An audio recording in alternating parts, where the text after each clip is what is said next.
आज जो कहानी हम समझने वाले हैं वो एक सच्ची घटना है। इसे हमारे एक व्यूअर साहिल ने भेजा है। ये दोस्ती की कहानी है, दुख की कहानी है और एक ऐसे सफर की कहानी है जहां सब कुछ बहुत गलत हो गया। तो चलिए इस 28 किलोमीटर के खौफनाक सफर को परत दर परत समझते हैं।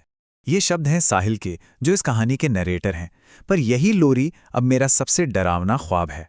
सोचकर देखिए, एक लोरी जो हमें सुलाने के लिए, सुकून देने के लिए होती है, वो किसी का सबसे बड़ा डर कैसे बन सकती है। बस यही एक लाइन ना हमें उस खौफ की गहराई का अंदाजा देती है जिसका सामना इन दोस्तों को करना पड़ा था। तो कहानी की शुरुआत होती है एक ट्रिप से, एक सफ़र जो जख्मों को भरने के लिए था।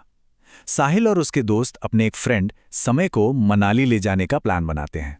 वजह, समय ने हाल ही में अपने छोटे भाई को खोया था और दोस्त बस उसे उस दुख से बाहर निकालना चाहते थे।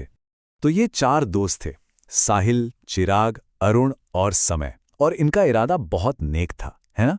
मतलब सिर्फ घूमना फिरना नहीं था। मकसद था अपने दोस्त के टूटे हुए दिल को संभालना, उसे ये महसूस कराना कि वो अकेला नहीं है। बस पुरानी यादें ताज़ा करनी थी। सब कुछ ठीक चल रहा था। फिर आया ट्रिप का तीसरा दिन। उन्होंने फैसला किया कि चलो रोहतांग पास चलते हैं, मनाली की सबसे खूबसूरत और कह सकते हैं सबसे बदनाम जगहों में से एक। और बस यहीं से सब कुछ बदलने वाला था। जैसे ही वो होटल से निकल रहे थे, रिसेप्शनिस्ट ने उन्हें रोका और एक कह सकते हैं एक छोटी सी चेतावनी दी। एक ऐसी बात जिसे उन लोगों ने शायद हंसी मजाक में उड़ा दिया, पर यही उनकी सबसे बड़ी भूल साबित होने वाली थी। अब दोस्तों ने वजह पूछी तो रिसेप्शनिस्ट ने जो बताया वो रोंगटे खड़े करने वाला था। उसने कहा कि रोहतांग का लोकल भाषा में मतलब ही होता है लाशों का ढेर।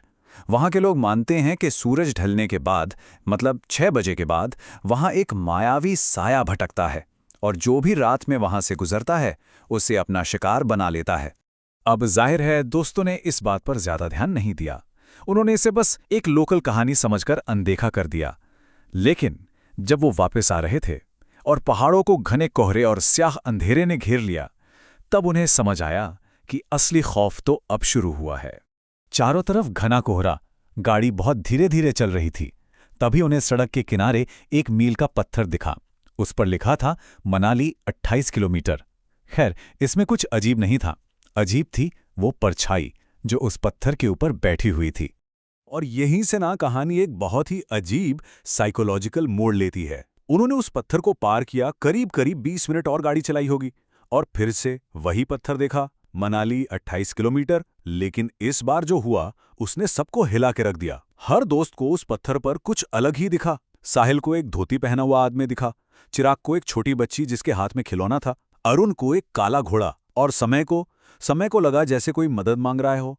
सोचिए, एक ही जगह एक ही वक्त पर 4 लोगों को 4 अलग अलग चीजें दिख रही हैं। इसने उनके बीच एक अजीब सा डर और शक पैदा कर दिया।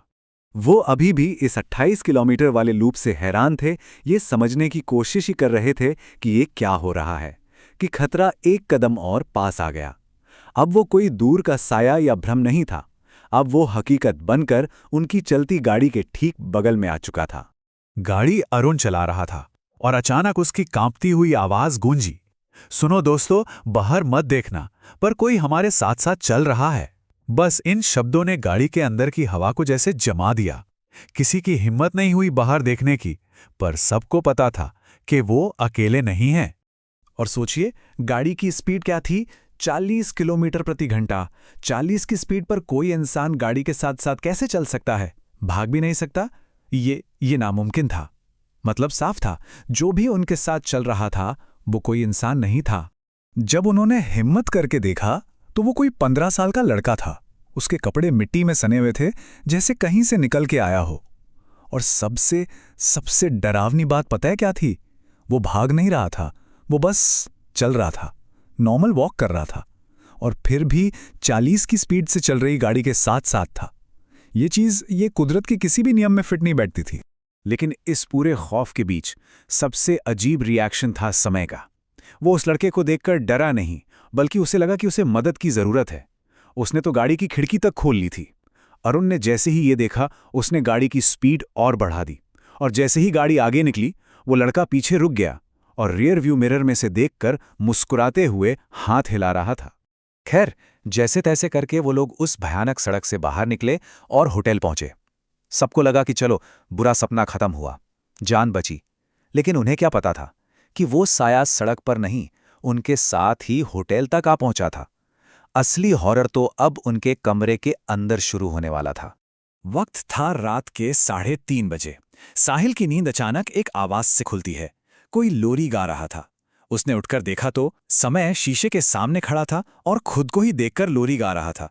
लेकिन जब साहिल की नजर शीशे में पड़ी तो उसके होश उड़ गए। शीशे में समय का चेहरा नहीं था, वो किसी और का चेहरा था, जिसकी आंखें एकदम लाल थीं और गले पर ऐसे निशान थे जिसे किसी ने गला घोटा हो। और फिर उस अक्स ने समय के मुंह से पूछा, अगर मैं तुम्हारी खिड़की खटखटाऊं तो क्या तुम मदद करोगे? और ये सवाल पूछते ही समय जमीन पर गिरकर बेहोश हो गया। उस रात के बाद अब कोई शक नहीं रह गया था। समय के साथ जो भी था वो नॉर्मल नहीं था, उस पर किसी बुरी शक्ति का साया था। अब बस एक ही सवाल था, उसे इस चीज से छुटकारा कैसे दिलाया जाए। तभी उन्हें उस रिसेप्शनिस्ट की चेतावनी याद आई। उन्होंने फैसला किया कि सुबह होते ही वो लोग समय को लेकर एक स्थानीय पंडित जी के पास जाएंगे। अब वही उनकी आखिरी उम्मीद थे। और पंडित जी ने समय को देखते ही सब कुछ बता दिया। उन्होंने कहा कि इस पर एक बहुत बुरे साये का कब्जा है, और वो साया वो बहुत चालाक था। वो समय के दुख का, उसकी कमजोरी का फायदा उठा रहा था। वो समय के मरे हुए भाई की आत्मा होने का नाटक कर रहा था, ताकि वो समय के शरीर पर हमेशा के लिए कब्जा कर सके। इसके बाद पंडित जी ने अपनी पूजा पाठ और झाड़ फूंक शुरू की। जो कुछ उस कमरे में हुआ उसे शब्दों में बयान करना मुश्किल है। समय बुरी तरह तड़प रहा था, चिल्ला रहा था। ऐसा लग रहा था जैसे उसके अंदर कोई लड़ाई चल रही हो। और फिर उसे उल्टी हुई, जिसमें से एक अजीब सा गाढ़ा काला लिक्विड निकला। इस सब के बाद ही वो जाकर शांत हुआ और वापस नॉर्मल लगने लगा। तो समय तो इस सब से बाहर आ गया। आज वो बिल्कुल नॉर्मल जिंदगी जी रहा है। शायद उसे उस रात का कुछ भी ठीक से याद भी ना हो। लेकिन साहिल, जिसने ये सब अपनी आंखों से देखा था, उसके लिए ये खौफ कभी खत्म नहीं हुआ।